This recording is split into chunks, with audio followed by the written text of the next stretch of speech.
Una vez más, el testaferro de las mentiras ha venido a hablarnos del maléfico plan que tiene el correísmo para con el dólar y el regreso al sucre.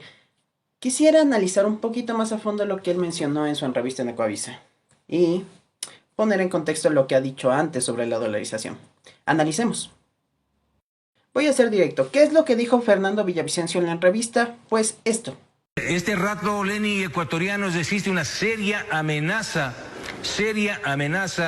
desde afuera, lideradas por la voz principal del expresidente prófugo Rafael Correa y el Grupo de Puebla, para crear una moneda virtual que el Ecuador ya lo vivió, el sucre creado por el señor Arauz y Rafael Correa, el sucre que acabó convertido en la mayor lavandería de dinero sucio del chavismo aquí en este país.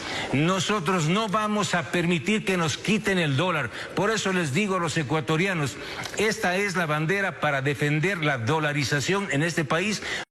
Primero, ya había mencionado en otros videos las razones por las que Villavicencio no es un buen candidato presidencial, y una de ellas es que sigue culpando y hablando de Correa como que si fuera el centro de todos los problemas que tiene el país. Y la cuestión es que ya llevamos 6 años gobernados por distintos mandatarios, 6 años sin Rafael Correa, donde lo que se hizo fue destruir la economía del Ecuador y sobreendeudarnos de verdad. También quiero recordar que con Rafael Correa ya se hablaba de una supuesta desdolarización y que íbamos a volver a una crisis económica porque iba a volver el sucre, y un montón de cuentos que a la final jamás se volvieron realidad. De hecho, todo lo contrario, la gestión de Rafael Correa y el crecimiento empresarial, el crecimiento económico, el crecimiento del Producto Interno Bruto permitieron que ingresen más dólares a la economía y por ende se fortaleció la dolarización.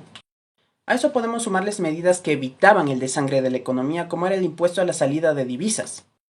Esto garantizaba que una parte de los dólares que salían de la economía se queden aquí y sigan circulando en lo que es el Ecuador.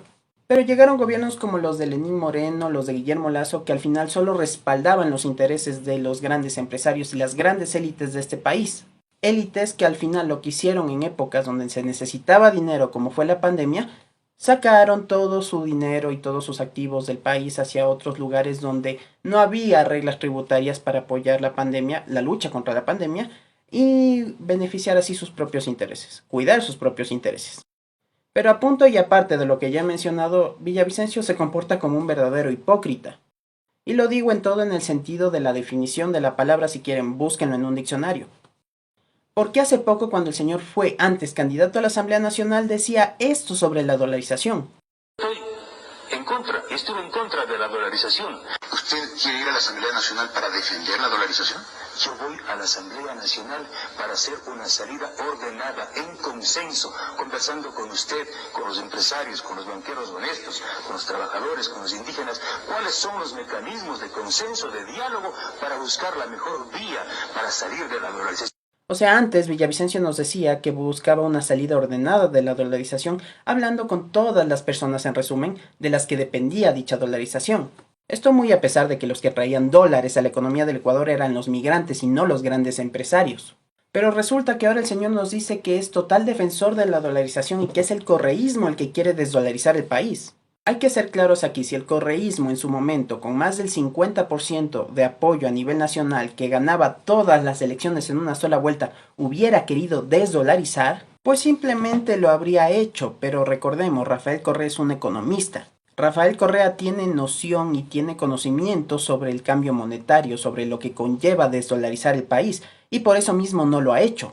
De hecho, toda la política pública a la que se enfocó el gobierno de Rafael Correa fue a fortalecer la dolarización. Bueno, todo lo que yo digo está demostrado en cifras. El gran problema es que hay gente que cree este tipo de discursos, que siguen intimidando a otras personas con un proyecto y no presentan un verdadero proyecto país.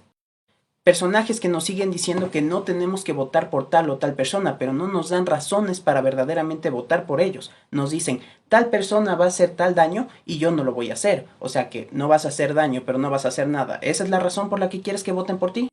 Personajes que nos siguen diciendo es que voy a hacer esto, esto, otro, pero en realidad no hay un verdadero plan, no hay verdaderas acciones, mucho menos políticas públicas buscando ser efectivas y mucho menos una planificación de cómo se van a hacer las cosas.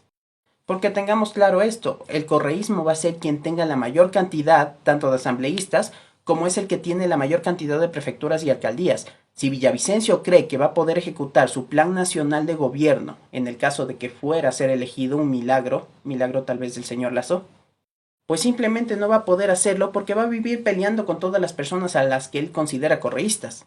Y para lo que menos hay tiempo en este momento es para seguir teniendo un país enfrentado diciendo que tú eres malo por esto, tú eres malo por otro.